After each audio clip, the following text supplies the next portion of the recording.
내 나이 이제 61세. 사전선거 때문에 가족 동남아 여행을 취소했는데 그 결정 하나가 우리 인생을 완전히 바꿔놓을 줄은 몰랐어요. 남편이 남긴 주식 계좌, 가족이 함께한 마지막 바다, 그리고 한 표가 만들어낸 기적 같은 선물까지. 그날 우리는 투표하러 갔다가 인생의 크루즈를 타게 된 셈이었죠.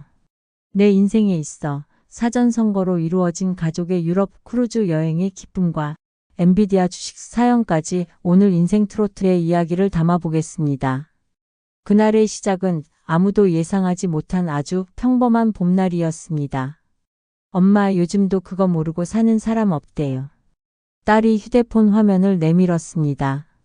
거기엔 미국 주식 엔비디아 주가 폭등이라는 제목의 기사 하나가 떠 있었죠. 주식, AI, 반도체 그 세 개는 내게 너무 낯설고 멀기만 했었습니다. 평생 가계부만 써온 내가 반도체가 세상을 바꾼다느니 인공지능이 미래라느니 하는 말에 고개를 끄덕여 본 적은 있어도 마음에 닿은 적은 없었다고요. 딸은 그런 내 반응에 답답하다는 듯 한숨을 쉬며 말했습니다. 아빠가 살아있었으면 진작 샀을 텐데 아깝다. 엄마는 이런 거 하나도 모르잖아요. 나는 웃으며 고개를 끄덕였습니다. 맞아, 그건 그렇지. 나는 몰랐고 몰라도 될 줄 알았답니다. 그런데 그날 정말 생각지도 못한 순간에 남편이 마지막으로 남긴 선물을 마주하게 될 줄은 상상도 못했죠. 남편이 세상을 떠난 지도 벌써 2년이 넘었어요. 계절은 몇 번을 바뀌었지만 남편이 앉던 소파, 그가 늘 놓고 가던 리모컨, 그리고 그의 책상이 있는 방은 여전히 그날 이후로 멈춘 듯 조용했습니다. 바쁜 일상 속에서도 어느 날 문득 그 방 문을 열고 나도 모르게 말을 건넬 때가 있었죠. 여보, 나왔어. 그러면 한참을 그 자리에 멍하니 서 있게 되곤 했답니다. 그날도 그런 날이었어요. 갑자기 책상 서랍을 정리해야겠다는 생각이 들었고 오래된 서류들과 영수증들이 가득한 박스 속에서 낡고 노란빛이 감도는 봉투 하나가 눈에 들어왔습니다. 먼지를 털어내며 열어보니 그 안엔 남편의 필체로 적힌 짧은 편지. 한 장과 12자리 숫자가 적힌 쪽지가 들어 있었지요. 은주야. 손주 등록금 걱정하지 마. 이건 내가 알아서 잘 쓸 거라 믿는다. 순간 가슴이 철렁 내려앉았습니다. 주식, 계좌, 비밀번호? 정확히 뭔지는 몰랐지만 직감적으로 느껴졌거든요. 이건 그 사람의 마지막 배려라는 걸요. 다음 날 나는 메모를 들고 남편이 적어놓은 증권회사와 그 번호만 들고 우선 가보기로 했습니다. 처음 가본 증권사 창구, 생소한 단어들 속에서 담당 직원이 나를 앉혀놓고 컴퓨터 화면을 돌려 보여주더군요. 여기 보시면요, 고객님 명의로 개설된 계좌고요. 종목은 딱 하나 있습니다. 엔비디아입니다. 네? 뭐라고요? 10년 전에 300만 원 정도로 매수하셨고요. 현재 기준으로 약 3억 정도 평가됩니다. 순간 귀가 멍해지고 손끝이 저릿해졌습니다. 300만 원이 3억이라니요. 그런 게 정말 가능하단 말인가 싶었어요. 그런데 그게 지금 내 손 안에 있었어요. 나는 숨을 가쁘게 몰아쉬며 직원의 설명을 들었습니다. 딸이 말하던 그 이름, 뉴스에서만 듣던 그 기업 이름이 지금 이 자리에서 현실이 되고 있었던 거죠. 은행을 나서며 손에 쥔 통장을 꼭 끌어안았어요. 가슴이 따뜻해졌죠. 이 돈으로 손주의 유학 등록금을 치르고 남은 돈은 고생한 딸과 나를 위해 쓰라는 남편의 마지막 선물이었겠지요. 그날 밤 남편이 사진 앞에 앉아 통장을 보여주며 말을 걸었습니다. 여보, 언제 또 이런 걸 해놓은 거예요? 당신은 늘 나 몰래 이런 일을 했죠. 혼자 다 준비하고 나한테는 아무 말도 없이. 나는 울다가 웃다가 그렇게 밤을 새웠답니다. 며칠 뒤 가족이 모두 모인 자리에서 나는 조심스럽게 이야기했어요. 여행 가자. 우리 다 같이. 손주도 유학 가기 전에 좋은 추억 하나 만들고 우리도 좀 웃자. 딸은 놀란 눈으로 나를 보며 웃었어요. 엄마가 먼저 여행 가자고 말한 거 처음이에요. 좋아요, 이번엔 진짜 가요. 그렇게 예약한 여행은 TV 홈쇼핑에서 본 동남아 5박 6일 효도 패키지 상품이었죠. 마사지와 온천, 가이드 포함해 단체 사진도 찍어준다고 했어요. 우리 같은 중년 가족에게 딱 맞는 구성이라며 딸과 손주도 무척 들떠 있었습니다. 나는 그 여행이 남편이 남긴 돈으로 처음이자 마지막으로 떠나는 가족 여행이 될 줄 알았어요. 그런데 그 평온함은 뉴스 속보 한 줄에 깨졌습니다. 정부 계엄령 선포 조기 대통령 선거 2개월 뒤 확정. 온 나라가 떠들썩해졌지요. 민주주의가 위기라는 말이 나왔고 예정보다 훨씬 이른 대통령 선거가 치러진다는 거였어요. 나는 처음엔 그게 우리와 무슨 상관인가 싶었어요. 하지만 며칠 뒤 받은 선관위 안내문을 보고 피가 서늘해졌죠. 출국일이 사전투표 기간과 겹치고 귀국은 본선거 하루 전이었거든요. 딸은 말없이 여행 일정을 다시 들여다보았고 손주는 눈치만 살폈습니다. 나는 조용히 말했어요. 우리 그냥 투표하자. 여행은 다음에 또 갈 수 있지만 한 표는 그건 다시 기회가 없잖니. 그 선택이 우리 가족의 운명을 바꾸게 될 줄은 그땐 정말 몰랐어요. 여행 취소는 딸이 가장 먼저 아쉬워했어요. 엄마, 이렇게 좋은 기회 다시 올 수 있을까요? 그 마음 모르는 거 아니었죠. 나도 속상했거든요.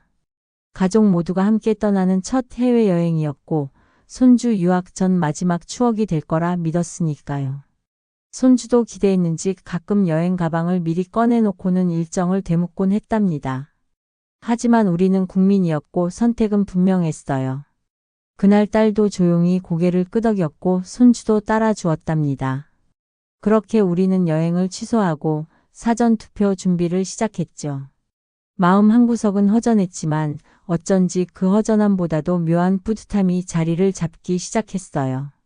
사전투표 날 아침은 유난히 맑고 화창했어요. 평소 같으면 여행 가방을 끌고 공항으로 향했을 시간이었지만 우린 모두 단정한 옷을 입고 동네 주민센터로 향했습니다. 그 길이 꼭 공항 가는 길처럼 긴장되고 설레는 건 왜였을까요? 손주는 평소와 달리 조용했고 딸은 거울을 여러 번 보며 옷매무새를 다듬더군요. 선거소 입구 앞 사람들이 줄을 서 있었고 방송국 카메라와 기자들도 이곳저곳을 찍고 있었어요. 뉴스에서 보던 풍경이었지만 막상 그 자리에 서니 이상하게 가슴이 벅차오르더라고요. 작은 손에 신분증을 쥐고 선 딸과 손주의 손을 잡고 서 있는 내 모습이 낯설 만큼 당당하게 느껴졌어요. 주변엔 나처럼 가족 단위로 나온 사람들도 있었고 청년들부터 어르신들까지 다양한 사람들이 조용한 듯 묵직한 마음으로 줄을 서고 있었죠. 순서가 되어 안으로 들어갔습니다. 투표용지를 받아 기표소 안에 들어서는 순간 이상하게 눈물이 핑 돌았어요. 그 작은 종이에 도장을 꼭 찍는 일인데 그게 그렇게도 울컥할 줄이야. 아마도 남편이 생각났던 것 같아요. 그 사람도 늘 선거 날이면 가장 먼저 나섰고 한 표의 소중함을 입버릇처럼 말하곤 했거든요. 투표는 말이지 은주야. 내가 오늘 어디에 서 있는 사람인지 그걸 세상에 말하는 거야. 그가 마지막으로 했던 선거 날의 말이 다시 가슴속에 떠올랐어요. 밖으로 나오니 입구 옆에 작은 테이블 하나가 눈에 띄었어요. 근조화한 옆에 조용히 설치된 부스, 알고 보니 근처 장례식장 홍보 부스였죠. 그런데 의외로 사람들이 많이 모여 있었어요. 그중 딸이 먼저 관심을 보였죠. 사람들이 사진을 찍고 뭔가를 적는 모습이 보였고 소박한 경품 상자와 안내 문구들이 정리되어 있었어요. 엄마, 여기 뭐래요? 가까이 가보니 이렇게 적혀 있더군요. 투표 인증하고 응모하면 가족 크루즈 여행 추첨 기회. 처음엔 웃음이 났어요. 장례식장과 크루즈 여행이라니 뭔가 어울리지 않는 조합이잖아요. 하지만 진행자는 진지했고 딸은 망설임 없이 이름과 연락처를 써 넣었죠. 주변 사람들도 하나둘 웃으며 참여하고 있었고 손주는 옆에서 조심스레 스티커를 붙이며 사진을 찍었어요. 엄마, 이런 건 응모라도 해봐야 돼요. 인생은 타이밍이라잖아요. 나는 못 이긴 척 웃으며 고개를 끄덕였어요. 그래, 아빠도 이런 건 한 번쯤 해보라 했을 거야. 우리는 그렇게 투표도 하고 이벤트 응모도 하고 점심으론 동네 칼국수를 먹으며 하루를 마무리했어요. 여행은 못 갔지만 이상하게 후회는 없었어요. 오히려 그런 하루를 보낸 스스로가 대견하게 느껴졌달까요. 딸도 그날 밤 이런 말을 했죠. 엄마, 크루즈보다 오늘이 더 의미 있었던 것 같아요. 나는 그 말을 듣고 한참을 바라보다가 말했죠. 그래, 오늘 참 잘한 하루였어. 평생 기억에 남을지도 모르겠네. 하지만 우리는 아직 몰랐어요.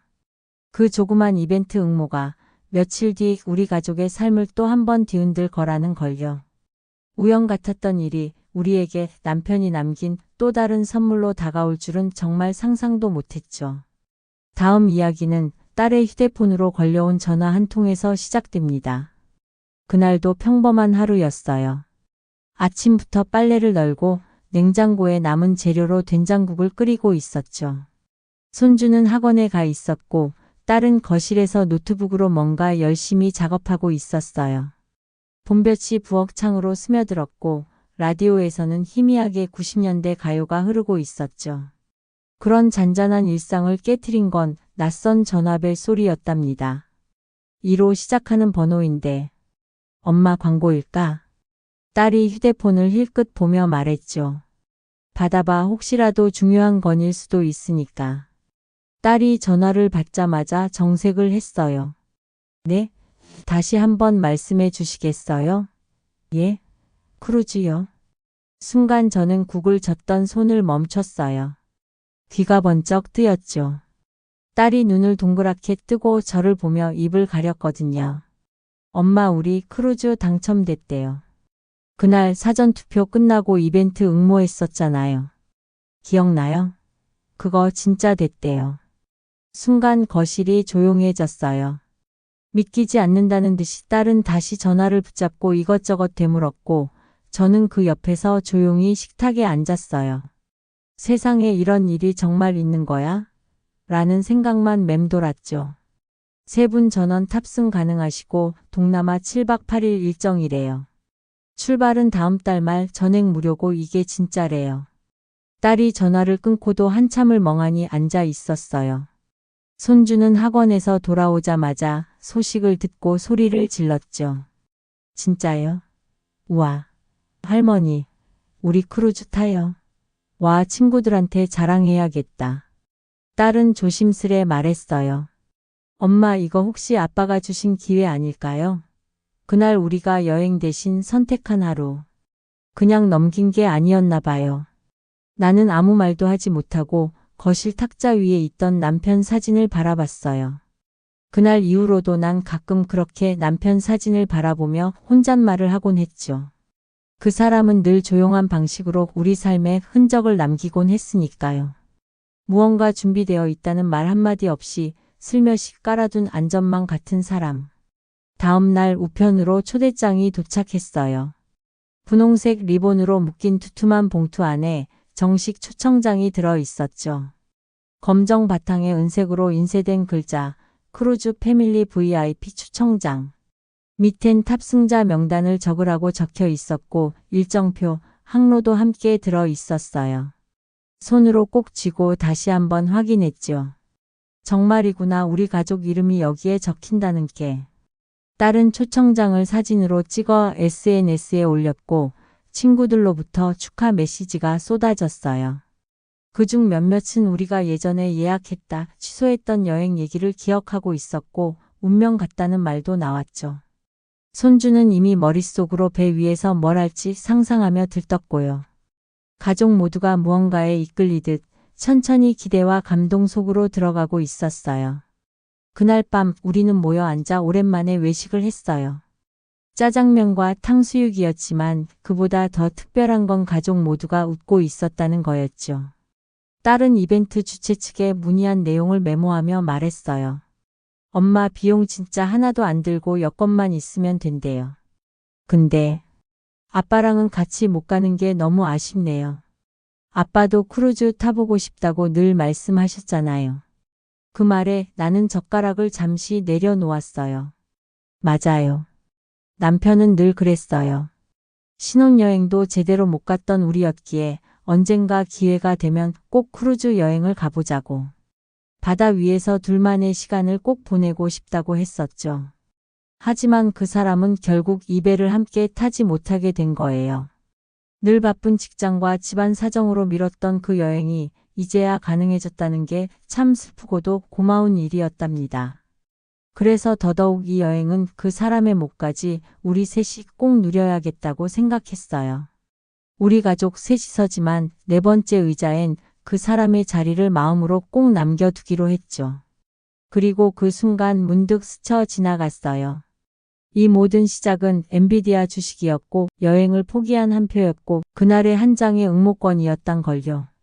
가끔 인생은 계획대로 흐르지 않아 더 아름다운지도 모르겠네요. 우리가 상상하지 못한 방식으로 누군가의 손길이 닿아 있었고 우리는 그 안에서 다시 웃게 되었어요. 그리고 이 다음 장면은 우리 가족이 그 배에 오르던 날의 이야기로 이어집니다. 출발 당일 해가 뜨기도 전에 알람 소리에 잠에서 깼어요. 전날 밤 설레는 마음에 잠을 설쳤던 딸은 눈이 퉁퉁 부어 있었고 손주는 새 운동화를 신겠다고 이른 아침부터 분주히 움직였답니다. 나는 창문 너머 하늘을 올려다보며 조용히 중얼거렸어요. 여보, 우리 이제 갑니다. 당신이 못 간 그 크루즈 우리가 다녀올게요. 공항 리무진을 타고 한국까지 가는 동안 차 안은 잔잔한 음악과 미묘한 침묵으로 채워졌어요. 누구도 말을 많이 하진 않았지만 다들 마음속에 무언가를 품고 있는 듯한 표정이었죠. 항구에 도착하자 웅장한 크루즈가 눈앞에 모습을 드러냈습니다. 길이가 몇백 미터는 좋게 돼 보였고 건물처럼 층층이 쌓인 객실이 하늘과 맞닿은 듯 보였어요. 아이처럼 환호성을 지른 손주의 모습에 나도 모르게 웃음이 새어나왔죠. 와, 진짜다. 할머니, 저게 우리가 탈 배예요. 그래, 진짜로 우리가 타는 배야. 내 목소리는 떨리고 있었지만 웃음을 참을 수는 없었어요. 마치 영화 속 한 장면 속으로 들어가는 기분이랄까요. 가슴이 벅차면서도 어딘가 먹먹했답니다.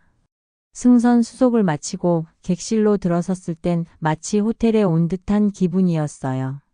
침대는 푹신했고 창밖으론 끝없는 바다가 펼쳐져 있었죠. 딸은 커튼을 젖히며 말했어요. 엄마, 이 방에서 7박 8일 동안 지낼 거예요. 바다를 품에 안고 자는 거네요. 짐을 풀고 배 위를 둘러보러 나갔어요.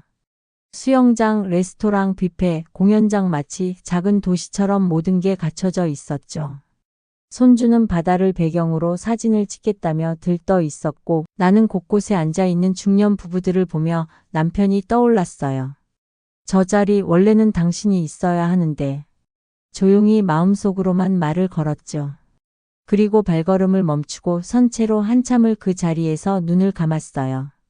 바다 내음, 선실에서 울려 퍼지는 음악, 멀리서 들려오는 아이들 웃음소리. 그 모든 게 당신이 그토록 바라던 풍경이었을 텐데 말이죠. 첫날 저녁, 크루즈 메인 레스토랑에서 정찬이 준비됐어요. 고급스러운 식기와 와인잔, 그리고 드레스 코드까지 갖춰진 자리였죠. 나는 남편과 함께라면 이런 자리에 앉는 게 민망하지 않았을까 싶었어요. 하지만 가족 셋이 마주 앉아 웃으며 식사하는 모습은 꽤 멋졌습니다. 그 순간만큼은 어색함도 없이 서로의 존재에 고마움을 느끼며 식사를 이어갔죠. 식사 중 작은 클래식 공연이 열렸고 바이올린 선율이 식당 안을 가득 채웠어요. 그때 갑자기 울컥해졌어요. 이 곡 결혼식장에서 남편이 불렀던 축가의 원곡이었거든요. 난 그 자리에서 조용히 눈을 감았고 딸은 내 손을 잡아 주었어요. 엄마, 아빠도 지금 들으실 거예요. 이 바다 위에서 우리랑 함께 계신 거예요. 딸의 말에 나는 고개를 끄덕였어요. 말하지 않아도 통하는 순간이었고 그 말 한마디가 꽤 오랫동안 가슴속에 머물렀답니다. 그날 저녁 우리는 레스토랑 옆에 있는 바다 전망 라운지로 자리를 옮겼어요. 커다란 유리창 밖엔 어둠을 배경으로 별빛처럼 조명이 흔들리고 있었고 바다 위로 길게 드리워진 달빛이 참 아름다웠죠. 손주는 창가에 매달리듯 기대어 바다를 바라봤고 딸은 조용히 커피 한 잔을 마시며 옛 사진을 꺼냈어요. 남편이 환하게 웃고 있는 모습이 담긴 사진이었죠. 딸이 조용히 물었어요. 엄마, 아빠랑 예전에 어디까지 가봤어요? 나는 웃으며 대답했죠. 제주도. 그것도 신혼여행 대신 간 거였지. 배는커녕 그때는 고속버스 타고 갔어. 그때 호텔도 못 잡아서 여관방에서 잤던 거 기억나네. 이번엔 진짜 신혼여행 같네요. 아빠도 꼭 함께 계신 것 같아요. 딸의 말에 나는 유리창에 비친 내 얼굴을 가만히 바라보았어요. 눈가에 주름은 늘었고 머리엔 흰 가닥도 많아졌지만 마음만은 다시 신혼 같았어요. 마치 그 시절로 돌아간 듯 낯선 장소에서의 첫날 밤이 그렇게 흘러갔답니다. 그날 밤 침대에 누워 잠들기 전 나는 다시 한번 속삭였답니다. 여보, 고마워요. 덕분에 우리 잘 웃고 있어요. 오늘 하루도 참 고마운 날이었어요. 그리고 그 웃음은 다음 날 아침 해돋이와 함께 새로운 기억으로 이어졌죠. 태양이 수평선 위로 붉게 떠오를 때 객실 커튼 사이로 들어오는 빛에 눈을 떴고 손주가 소리쳤어요. 할머니, 해 떴어요. 빨리 와봐요. 나는 급히 슬리퍼를 신고 발코니로 나갔죠. 바다는 평온했고 붉은 해가 수면 위를 천천히 적시며 떠오르고 있었어요. 그 순간 남편이 이 광경을 봤다면 얼마나 좋아했을까 하는 생각에 가슴이 찡했어요. 그리고 나는 마음속으로 또 한 번 다짐했답니다. 이 여행을 끝까지 당신의 목까지 제대로 누리겠다고요. 둘째 날 아침 선상 조식을 마치고 딸과 손주가 수영장으로 향했을 때였어요. 나는 혼자 가판 산책에 나섰죠. 햇살이 수면 위를 부드럽게 스치고 있었고 바람은 머리카락을 살짝 어지럽혔어요. 그렇게 한참을 걷다 문득 북쪽 끝 전망 라운지로 발길을 옮기게 되었답니다. 그곳은 배 안에서도 가장 조용하고 바다가 가장 가까이 느껴지는 곳이었어요. 라운지 한쪽엔 크루즈 이벤트 갤러리라고 적힌 작은 게시판이 있었어요. 무심코 가까이 가보니 어제의 이야기 공모전 수상작이 적혀 있었고 그 아래엔 인쇄된 사연이 덧붙여져 있었어요. 제목은 낯익은 문장으로 시작됐죠. 아내가 사전 투표를 가자고 했을 때 난 짜증을 냈습니다. 심장이 멎는 줄 알았어요. 이 글 어디서 많이 본 듯한 아니 누군가의 목소리가 귀에 들리는 듯한 기분이었어요. 글을 천천히 읽어나갔어요. 한 남자가 생전에 아내와 나눈 대화를 담담히 회상하며 민주주의의 의미를 되새기고 투표를 가족에게 남긴 마지막 유산이라 표현한 글이었죠. 마지막 문단은 이렇게 끝나 있었어요. 그래서 나는 오늘 아내와 약속했던 그 바다 위에서 그녀의 이름을 불러봅니다. 이 배를 타게 된 건 당신 덕분이에요. 고맙습니다. 그리고 사랑해요. 그 순간 나는 그대로 바닥에 주저앉고 말았어요. 너무도 익숙한 문체, 너무도 내 남편다운 말투였거든요. 눈물이 왈칵 쏟아졌고 나도 모르게 조용히 중얼거렸어요. 정말 당신이 쓴 거예요? 언제 어떻게? 뒤늦게 게시판 하단을 보니 박영만님 유작 따님에 의해 투고됨이라는 문구가 적혀 있었어요. 딸? 나는 황급히 핸드폰을 꺼내 딸에게 전화를 걸었어요. 이 글 너가 보낸 거야? 아빠 글 맞아? 잠시 침묵이 흐르고 딸의 떨리는 목소리가 들려왔어요. 응, 엄마. 아빠가 돌아가시기 한 달 전쯤 당신 몰래 일기처럼 써놨던 글이야. 나한테 보내놓고선 꼭 기회 되면 쓰라고 그러더라. 그래서 우리가 이 배를 타게 된 건 우연이 아닌 것 같아서 어제 응모했어. 딸의 목소리는 울먹이고 있었고 나는 그 자리에서 한참을 꼼짝하지 못했어요. 남편은 정말 이 크루즈에 함께 타고 있었던 거예요. 직접 오진 못했지만 이미 마음은 이곳에 도착해 있었던 거죠.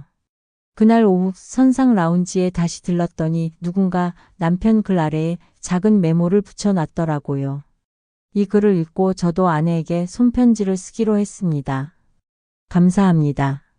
402호 최드림. 나는 눈물이 핑 도는 눈으로 그 메모를 바라봤어요. 남편의 글이 다른 사람에게도 전해졌다는 사실이 너무나 벅차고 감사했답니다. 저녁 무렵 크루즈 측에서 깜짝 안내 방송이 나왔어요. 오늘 8시 특별 사연을 바탕으로 한 사전투표 가족 추첨 만찬이 열립니다. 순간 우리는 이름이 불릴지도 모른다는 예감에 서로를 바라봤어요. 아니나 다를까 방송 말미에 가족 이름이 언급되었고 손주는 환호성을 질렀어요. 할머니, 우리가 뽑혔대요. 아빠가 준 선물이라니까요. 만찬장에 들어서자 조명이 살짝 어두운 연회장 안에는 각기 다른 이유로 사연을 남긴 가족들이 모여 있었어요.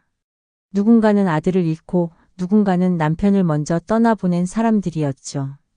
모두가 서로에게 조용히 고개를 숙이며 인사를 나누었고 우리는 자연스레 하나의 테이블로 이어졌어요. 식사가 끝난 뒤 남편의 글이 다시 스크린에 띄워졌고 누군가가 낭독을 시작했어요. 이번엔 낯선 남자의 목소리였지만 단어 하나하나가 가슴을 때렸어요. 옆자리에 딸은 손을 꼭 잡고 있었고 손주는 고개를 갸웃거리며 묻더군요. 할머니, 이거 아빠 글이죠? 왜 다들 울어요? 나는 아이의 머리를 쓰다듬으며 조용히 대답했어요. 아빠가 우리 모두한테 아주 멋진 말을 남기고 가신 거란다. 그래서 그래. 너무 고마워서. 그 밤 나는 객실 창가에 혼자 앉아 있었어요. 별이 총총히 뜬 바다 위 그 조용한 수면을 바라보며 중얼거렸죠. 당신 나 몰래 이런 걸 써놓고 언제 다 계획한 거예요. 정말 당신은 마지막까지 나보다 한 수 위네요. 고마워요. 정말 많이 보고 싶어요. 그렇게 5일 중 둘째 날이 끝나갔고 마음속엔 남편과 다시 손을 잡은 듯한 온기가 조용히 번지고 있었답니다. 둘째 날 밤 크루즈 안은 공연이 끝나고 조용해졌어요. 나는 유난히 이른 시간에 눈을 떴어요. 객실 안은 아직 어둑했고 창밖엔 짙은 바다 안개가 뿌옇게 깔려 있었죠. 모두가 깊이 잠든 시간, 나 혼자 조용히 침대에서 일어나 담요를 어깨에 둘러쓰고 소파에 앉았답니다. 그런데 이상하게도 마음속 어딘가가 소용돌이치듯 간질거렸어요. 꿈을 꾼 것 같기도 누가 다녀간 것 같기도 한 묘한 기분이었죠. 한참을 멍하니 앉아 있다가 문득 어젯밤 남편 글 낭독 장면이 떠올랐어요. 그 목소리가 아직도 귓가를 맴돌고 있었고 무언가 미처 다하지 못한 말이 남아있는 듯한 여운이 자꾸 가슴을 건드렸답니다. 그래서 조심스레 노트를 꺼내기 시작했어요. 남편이 남겼던 그 글을 딸이 다시 인쇄해 준 종이였죠. 조심스레 다시 읽어나갔는데 그 마지막 줄을 다시 보는 순간 나도 모르게 눈물이 흘러내렸어요. 그리고 사랑해요.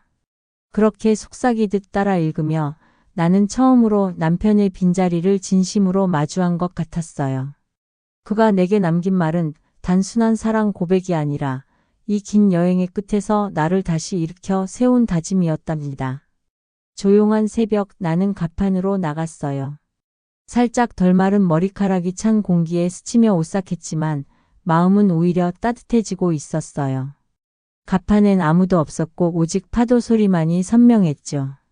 그 순간 나는 귀를 기울였어요. 마치 남편의 숨소리처럼 잔잔하게 다가오는 그 소리. 여보, 나 잘하고 있어요.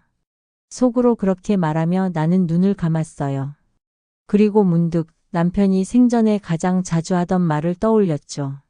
세상은 꼭 돈이 다가 아니야. 기억되는 사람이 돼야 해. 그 말이 이제 와서 더 진하게 가슴에 박히는 거예요. 그는 엔비디아 주식으로 우리에게 큰 유산을 남겼지만 진짜 유산은 이런 마음들이었던 거죠. 아침이 밝아올 무렵 손주가 졸린 눈을 비비며 가판으로 뛰어왔어요. 할머니, 엄마가 밥 먹자고 불렀어요. 나는 아이를 꼭 안아주며 대답했답니다. 응, 이제 갈까? 오늘 하루도 멋지게 시작해보자. 그날은 크루즈에서 정박한 작은 섬에 잠시 하선하는 날이었어요. 관광보다는 잠시 바다를 떠나 육지에서 짧은 산책을 즐기는 시간이죠. 우리는 나무가 우거진 해변길을 따라 걸었고 딸과 손주는 앞서가며 연신 사진을 찍고 있었어요. 나는 혼자 천천히 뒤따라가며 모래 위에 발자국을 남겼답니다. 그때 발밑에서 반짝이는 무언가가 눈에 띄었어요. 조개 껍데기였죠. 하지만 이상하게도 그 조개 껍데기 안에는 누군가 흘린 듯한 작은 쪽지가 있었어요. 조심스레 펼쳐보니 이렇게 적혀 있었답니다. 당신이 그리울 땐 하늘을 보세요. 바다는 늘 그 아래에서 당신을 비춰주고 있으니까요. 순간 소름이 돋았어요. 누군가 우연히 남긴 쪽지였을지 몰라도 그 말은 마치 지금 내게 꼭 필요했던 위로 같았거든요. 나는 그 쪽지를 조심스럽게 접어 가방 안에 넣었어요. 그리고 마음속으로 중얼거렸어요. 고마워요. 오늘도 나보다 먼저 앞서가준 당신 덕분에 나는 길을 잃지 않아요. 그날 밤 크루즈 선상에서는 작은 음악회가 열렸어요. 실내 공연장 안에서 클래식 기타 연주가 잔잔히 울려 퍼졌고 나는 딸과 손주 사이에 앉아 조용히 감상했답니다. 어느 순간 연주자가 마지막 곡이라며 선곡 이유를 설명했어요. 이 곡은 어떤 분이 사랑하는 이를 위해 신청한 곡입니다. 제목은 바다의 기도입니다. 그 첫 음이 흘러나오는 순간 나는 알 수 있었어요. 이 곡도 남편이 생전에 좋아했던 음악이었죠. 아마 딸이 신청했을 거예요. 나는 살짝 고개를 돌려 딸을 바라봤고 딸은 눈시울을 붉히며 고개를 끄덕였어요. 그 밤 남편은 정말 우리 곁에 있었답니다. 우리는 그와 함께 음악을 들었고 바다를 마주했으며 조용히 미소 지을 수 있었어요. 여보, 다음엔 정말 같이 오자. 약속이에요. 그날 나는 그렇게 다시 한번 남편과 마음으로 손을 맞잡았답니다. 그리고 알았어요. 이 크루즈 여행은 단지 휴식이나 위로가 아닌 우리 가족 모두가 다시 살아가는 법을 배우는 여정이었다는 걸요. 셋째 날 새벽 나는 유난히 이른 시간에 눈을 떴어요. 객실 안은 아직 어둑했고 창밖엔 짙은 바다 안개가 뿌옇게 깔려 있었죠. 모두가 깊이 잠든 시간, 나 혼자 조용히 침대에서 일어나 담요를 어깨에 둘러쓰고 소파에 앉았답니다. 그런데 이상하게도 마음속 어딘가가 소용돌이치듯 간질거렸어요. 꿈을 꾼 것 같기도 누가 다녀간 것 같기도 한 묘한 기분이었죠. 한참을 멍하니 앉아있다가 문득 어젯밤 남편 글 낭독 장면이 떠올랐어요. 그 목소리가 아직도 귓가를 맴돌고 있었고 무언가 미처 다하지 못한 말이 남아있는 듯한 여운이 자꾸 가슴을 건드렸답니다. 그래서 조심스레 노트를 꺼내기 시작했어요.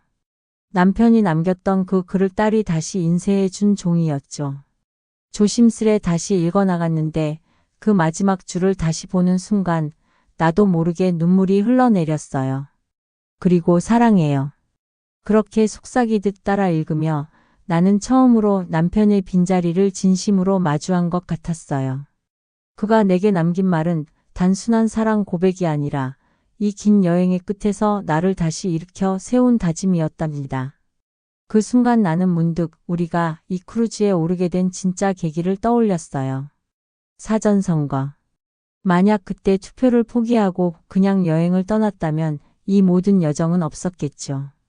아니, 남편의 마지막 유산조차 묻혔을지도 몰라요. 참 이상했어요. 단지 한 장의 투표용지였을 뿐인데 그 한 표가 우리 가족의 삶을 이렇게 바꿔놓을 줄은요. 조용한 새벽 나는 가판으로 나갔어요. 살짝 덜 마른 머리카락이 찬 공기에 스치며 오싹했지만 마음은 오히려 따뜻해지고 있었어요. 가판엔 아무도 없었고 오직 파도 소리만이 선명했죠.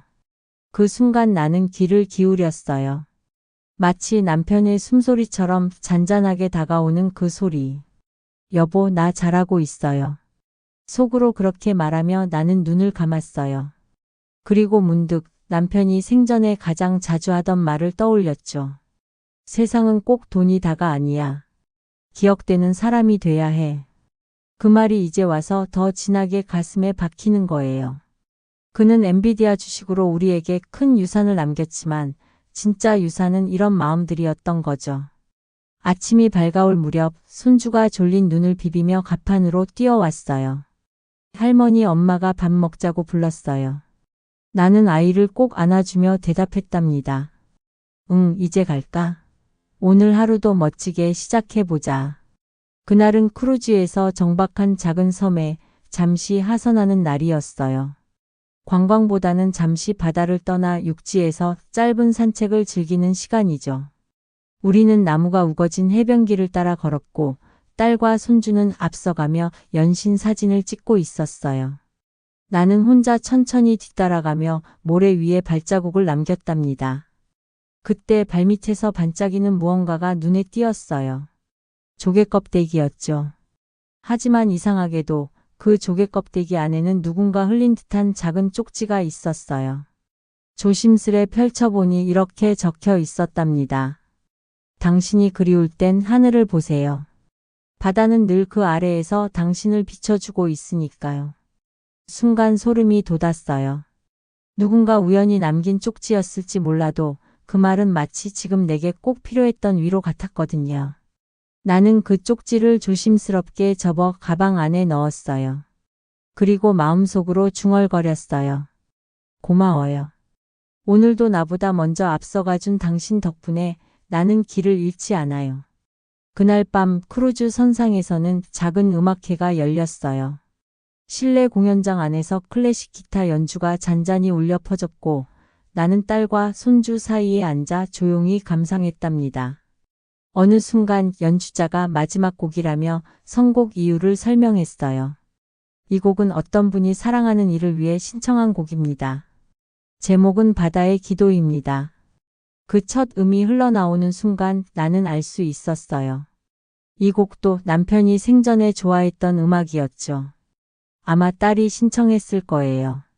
나는 살짝 고개를 돌려 딸을 바라봤고 딸은 눈시울을 붉히며 고개를 끄덕였어요. 그 밤 남편은 정말 우리 곁에 있었답니다. 우리는 그와 함께 음악을 들었고 바다를 마주했으며 조용히 미소 지을 수 있었어요. 여보, 다음엔 정말 같이 오자. 약속이에요. 그날 나는 그렇게 다시 한번 남편과 마음으로 손을 맞잡았답니다. 그리고 알았어요. 이 크루즈 여행은 단지 휴식이나 위로가 아닌 우리가 지켜낸 소중한 권리 위에 선 축복이란 걸요. 그날의 투표는 단 한 표였지만 그 한 표가 우리 가족의 내일을 지켰고 남편의 유산을 빛나게 했으며 무엇보다 민주주의라는 이름 아래 내 마음도 다시 살아났던 것이죠. 셋째 날 오후 배는 넓은 바다 위를 느리게 미끄러지듯 나아가고 있었어요. 바닷바람이 선선하게 불어오고 갑판 위에선 한두 명씩 책을 읽거나 가족끼리 사진을 찍는 모습이 보였죠. 우리 가족도 작은 라운지에 모여 있었어요. 손주는 바다 보며 그림 그리기 놀이를 하고 딸은 휴대폰으로 편집 중이던 여행 영상을 손보며 조용히 웃고 있었답니다. 그때 크루즈 내 방송이 흘러나왔어요. 잠시 후 25층 극장 앞에서 소중한 한 표, 함께 지켜요 캠페인 안내부스가 운영됩니다. 투표의 의미와 역사를 되새기는 소규모 전시도 마련되어 있습니다. 순간 딸과 저는 동시에 고개를 들었어요. 어쩌면 단순한 이벤트일 수도 있었지만 우리에겐 결코 가볍지 않은 소식이었죠. 그날 사전 투표를 위해 여행을 포기했던 기억, 그 선택이 가져온 크루즈 여행 모든 게 교차하면서 마음이 묘하게 울렁였어요. 엄마, 우리 가볼까요? 딸이 말했어요. 전시장은 생각보다 아담했지만 그 안에는 한국 현대사 속 투표의 순간들이 사진과 기록으로 정리돼 있었어요. 1987년 6월 항쟁부터 시작해 여성 참정권의 확대, 노인층의 투표율 변화까지. 사진 속에는 주름진 손으로 도장을 찍는 할머니, 손주의 손을 잡고 투표소에 들어서는 아버지의 모습이 있었고 우리도 그 안에 있더라고요. 그날 사전선거장 앞에서 셋이 찍은 사진이 누군가의 SNS를 통해 제출되어 캠페인 영상에 잠시 등장했던 거예요. 그 장면 앞에서 나는 말없이 오래 서 있었어요. 마치 그 안에 남편의 마음이 담겨 있는 것처럼 느껴졌죠. 엄마, 여기 있어요. 이때 입은 옷 똑같죠? 딸이 웃으며 말했지만 나는 울컥해서 대답이 나오지 않았어요. 그날 나는 남편과 함께 투표장에 섰던 시간을 떠올렸어요. 군인이었던 남편은 생전에도 항상 그랬어요. 우리는 목숨 걸고 지킨 나라야. 그러니 한 표도 절대 가볍게 생각하지 마. 그 말이 이번 여행 내내 계속 떠올랐답니다. 크루즈 안작은 강연장에서 진행된 선거 이야기 미니 강연도 참석했어요. 강연자는 70대 여성으로 오랜 교사 생활 후 퇴직한 분이었죠. 그녀는 이렇게 말했어요. 투표는 나이 든 사람이 해야 할 마지막 책임이자 젊은 세대에게 보여줘야 할 유산이에요. 그 말에 딸도 고개를 천천히 끄덕였어요. 그녀는 또 이런 이야기를 해주셨어요. 사람들은 투표를 하루짜리 행사라 생각하지만 사실은 다음 세대를 위한 씨앗이에요. 우리가 뿌리는 그 한 표가 우리 손주들의 미래를 결정할 수도 있어요. 그 말에 나는 마음 깊숙한 곳이 뭉클해졌어요. 그리고 문득 남편이 생전 어느 선거철에 했던 말이 떠올랐죠. 한 표가 뭐 바꿀 수 있겠냐는 사람도 많지만 그런 생각을 10명이 하면 그게 바로 역사가 되는 거야. 그날 밤 나는 손주에게 이야기해 줬어요. 우리 할아버지 덕분에 우리가 이렇게 바다를 보고 있잖아. 근데 진짜 멋진 건 그분이 항상 한 표를 진심으로 여겼던 거야. 그 한 표 덕분에 지금 우리가 여기 있는지도 몰라. 손주는 물었어요. 할머니, 나는 언제 투표해? 나는 미소 지으며 대답했어요. 조금만 더 크면 너도 소중한 한 표를 가질 수 있어. 그리고 누군가를 위해 너도 그런 결정을 하게 되겠지. 할아버지가 했던 것처럼. 딸은 그 말을 듣고 눈시울을 붉히며 말했다죠. 엄마, 우리 집엔 돈보다 소중한 유산이 있는 것 같아요. 나는 그저 고개를 끄덕이며 그녀의 손을 꼭 잡았어요. 남편이 남긴 건 주식 한 줄이 아니었어요. 그것은 책임, 사랑, 그리고 민주주의라는 유산이었죠. 밤이 깊어가며 바다는 더욱 고요해졌고 갑판 위엔 별빛이 부서졌어요. 나는 그렇게 또 하루를 마음에 새겼답니다. 크루즈 마지막 날 갑판 위에선 환송 음악이 흘러나오고 있었어요. 여행을 마무리하는 사람들로 붐비는 로비 한쪽엔 기념사진을 인화해주는 부스가 설치되어 있었죠. 손주와 딸은 부스 앞에 줄을 서 있었고 나는 한 발짝 떨어져 그 모습을 바라보며 조용히 앉아 있었답니다. 바다 건너 저 멀리 희미한 도시의 윤곽이 점처럼 떠오르고 있었어요. 다시 육지로 돌아간다는 생각에 마음이 시큰해졌죠. 이 며칠 동안 우리는 너무 많은 걸 보고 듣고 느꼈던 것 같아요. 단순한 여행이 아니었고 단순한 휴식도 아니었죠. 이건 남편의 마지막 인사이자 우리 가족을 다시 잇는 시간이었다는 걸 이제야 느낄 수 있었어요.